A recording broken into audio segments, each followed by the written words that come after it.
ഇവിടുന്ന് തുടങ്ങുക നമ്മൾ. എതിരാളിയുടെ D5 പേടിച്ച് നമ്മൾ റൂക്കിനെ ഇറക്കുന്നു. റൂക്ക് E1 കളിച്ചിട്ട് എതിരാളി വെട്ടിയകത്തോട്ട്. ബിഷപ്പ് നൈറ്റ് ഏത് വേണമെന്ന് ചോദിക്കുക. ബിഷപ്പ് വേണോ അതോ നൈറ്റ് വേണോ? നമ്മൾ നൈറ്റിനെയും കൊടുക്കുന്നില്ല, ബിഷപ്പിനെയും കൊടുക്കുന്നില്ല. ബിഷപ്പ് വെച്ചങ്ങ് എടുക്കുന്നു. നിൻ്റെ ബിഷപ്പിനെ ഞാൻ എടുക്കൂടാ എന്ന് പറഞ്ഞുകൊണ്ട് നൈറ്റ് ഇതാ ചാടി വന്ന് ഒറ്റ വെട്ട്.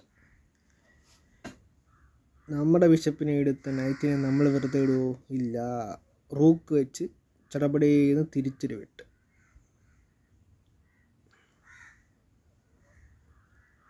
എൻ്റെ അടുത്ത നൈറ്റിനെ എടുക്കാൻ വേണ്ടി അടുത്ത നൈറ്റുമായിട്ട് ചാടിക്കൊണ്ട് വരക്കം.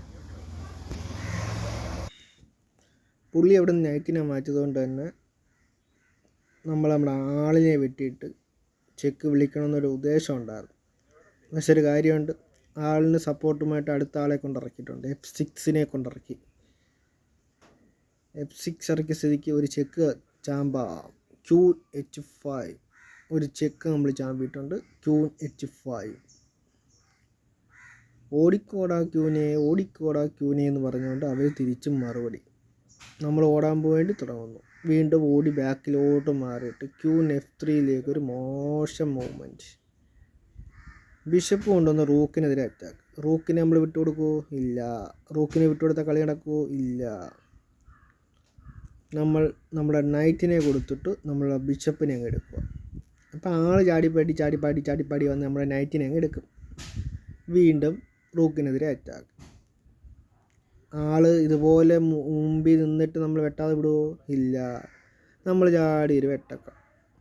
എന്നിട്ട് ബിഷപ്പ് വന്നിട്ട് എതിരാളിയായിട്ട് ഇങ്ങനെ നിൽക്കാൻ തുടങ്ങി. കാരണം നമ്മളെ മന്ത്രി എടുക്കാനുള്ള ഒരു സൈക്കോളജിക് മൂവ്മെൻറ്റ്. എന്തായാലും നമ്മളടുത്ത മൂവിൽ ചെക്കങ്ങ് ചാമ്പി. പുള്ളി ഒന്ന് മാറ്റി നമ്മൾ അടുത്ത ആളെ കൊണ്ടുവന്ന് വീണ്ടും അറ്റാക്കിലേക്ക് കൊണ്ടുവരുന്നു. പുള്ളി വെട്ടി അടുത്ത അറ്റാക്ക് കൊടുത്തിട്ടുണ്ട്. നൈസിന് പുള്ളി അടുത്ത ബ്ലണ്ടർ, നല്ല കിടിലൻ ബ്ലണ്ടർ കാണിച്ചു. നമ്മുടെ റൂക്ക് ഇവിടെ വിശാലനായിട്ട് നിൽക്കുമ്പോൾ അങ്ങനൊരു മൂവ്മെൻറ്റ് നല്ലതാണോ? അല്ല. അടുത്ത മൂവ്മെൻറ്റിൽ നമ്മളങ്ങ് പൂട്ടി.